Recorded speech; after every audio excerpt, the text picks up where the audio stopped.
Hey U State fans, welcome to the Whiteout edition of the Front Row Network's USU Whiteboard Opponent Preview.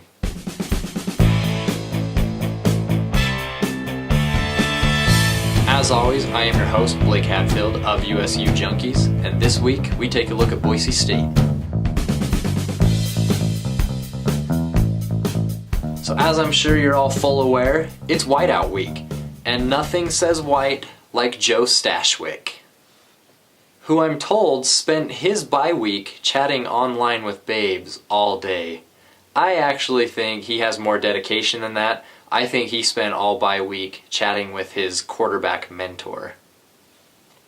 There is a small attendance concern with this one. Some of our fan base is a little bit younger, and they have been taught to avoid men with the creep stash.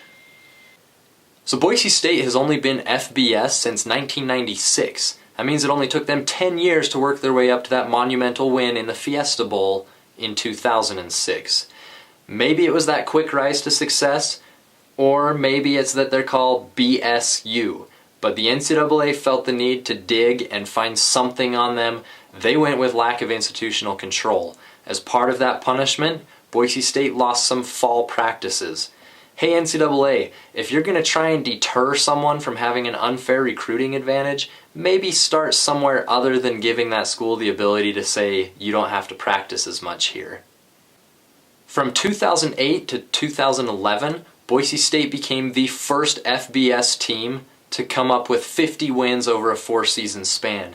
Equally impressive, they're among the first teams to come up with 0 wins before leaving a conference. They left the Big East to come crawling back to the Mountain West. I really hope they make it all the way to Romney Stadium and not get cold feet and turn around and go home. So Boise State has been impressive at home on their famous blue turf that they call the blue, you all know better as Smurf turf. I'm not going to do any Smurf jokes. I will say though that Boise State became the first ones to use the phrase, "I just blew myself." So for the NCAA 14 simulation, I held off of the depth chart for Utah State Kyle Wimpy, Joe Hill, Chucky Keaton, and Brian Sweet. I've heard that Boise State has a number of injuries that's keeping some of their guys out. I left all of them in and took a look at how the simulation went. Near the end of the fourth quarter, I had to start watching it to see what was happening because it was a super close game. Utah State held a 1-point lead. Boise State scored a touchdown with 51 seconds left. Failed on the 2-point conversion, so Utah State was down by 5, had all 3 timeouts. Tay Glover-Wright returned the kick to the 34. Craig Harrison completed a few passes short, kind of marched us down there, used a couple of the timeouts, got down to the 28 of Boise State, completed a pass about 8 yards out to the 20 to JoJo Natson. Out near the sidelines, he made a move on a guy, stayed in, took it all the way to the house. Utah State got the extra point to go up by 3 with 15 seconds left. That was enough time for Boise State to attempt 2 passes downfield, both of which were batted down by Mo Alexander. The offensive player of the game in this one was Craig Harrison.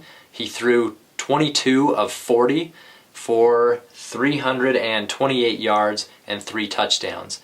Defensive player of the game, it didn't put any of his deflection stats up here, but it was Mo Alexander with 6 tackles, a forced fumble, and a fumble recovery, which was the only turnover of the game for either of the 2 teams. So once again, the watch party for this one is the Whiteout that will be taking place in Romney Stadium.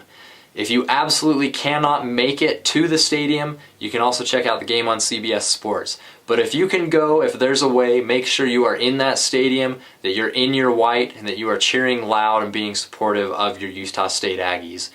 A little pat on the back to the fans. We actually just got a verbal commit for our basketball team. He was in attendance at the BYU game.